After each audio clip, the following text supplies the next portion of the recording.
Now we start in the UK, where Gary Lineker is back in the awards spotlight. He's been nominated for the Best TV Presenter at the National Television Awards, his first nod since 2017. This comes just months after he exited Match of the Day, ending a 26-year run. Lineker left the BBC in May following controversy over his social media post. Now he could break Ant and Dec's 23-year streak in the presenter category. Fans will decide the winners with results announced on September the 10th. Lineker's return to the spotlight has set the stage for a potential NTA shake-up.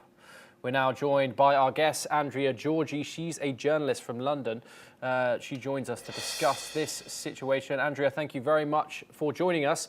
How significant is Gary Lineker's nomination here? His first since 2017, especially after his dramatic exit from the BBC earlier this year. Good evening. Gary Lineker has been shortlisted for Best Presenter at the National Television Awards here in the UK. As you've said, it is his first NTA nomination since 2017, so almost a decade has passed since his last nomination at these awards. You have mentioned the circumstances there and the lead up to the nomination. His departure from the BBC happened in May at the end of the Premier League season, and he is being shortlisted for this award now, just a few months after his exit from Match of the Day, following controversy around his social media usage. Now, Gary Lineker's departure was not just from Match of the Day. It was a move that meant he completely left the BBC.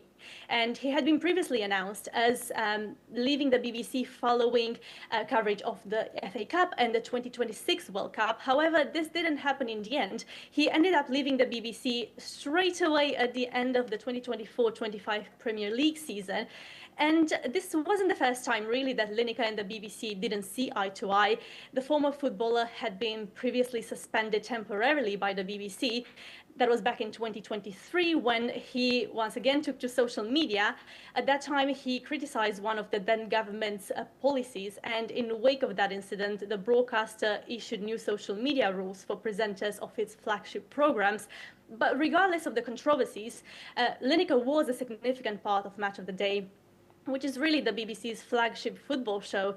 And he had been well regarded for his abilities as a presenter. He presented the program, as you've said, for 26 years, and he had the longest tenure out of all Match of the Day presenters. So coming back to this nomination, I would say it goes to show his abilities as a presenter and is significant given his tenure as Match of the Day presenter, as the series' longest serving presenter since 1999, all the way till May, just a few months ago.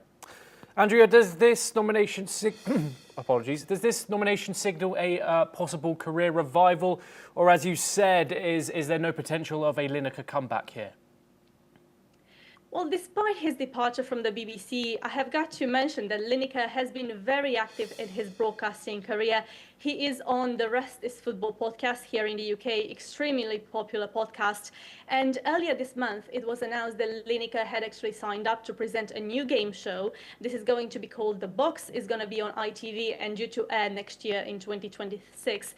So regardless of his Match of the Day departure, Gary Lineker has had and keeps having a very prolific broadcasting and media career. So I would say that the nomination comes as an acknowledgement of his presenting abilities and reinforces that rather than signaling a career revival. Andrea, and finally, with fans deciding the winners, how much of a role does Lineker's popularity outside football play in his chances? Well, the National Television Awards are often branded as television's biggest night of the year. It's a big night for the TV industry here in the UK, and as you can expect, the competition is looking very strong. Looking at the nominees in this category, the Best Presenter category at the National Television Awards, the competition is going to be fierce. We've got among the nominees Claudia Winkleman, who presents The Traitors and Strictly Come Dancing. We've got Alison Hammond, very well known for her role on This Morning and The Great British Bake Off. We've also got Stacey Solomon, who has presented the BAFTA-nominated series Sort Your Life Out. And of course, Ant and Dec, presenters of I'm a Celebrity, Get Me Out of Here, and Britain's Got Talent. they have won this award for 23 years. So 23 years in a row. Can Lineker or anyone else challenge them? We shall see. We've spoken about the caliber of nominees here, and the fact that the public gets to vote and decide who wins these awards, I think it makes it particularly exciting for the public. And Lineker is very popular, but whether he or anyone else really can challenge Ant and Dec, that remains to be seen. They've had such a strong hold on these awards for the last 23 years, so we shall see whether Lineker's popularity can really make a difference here. We'll find out on the 10th of September when the awards are being held at the O2 in London. Andrea, pleasure talking to you and having you on the programme. Thank you very much for taking out the time to talk to us. We now move over to the music industry, where Taylor Swift gave one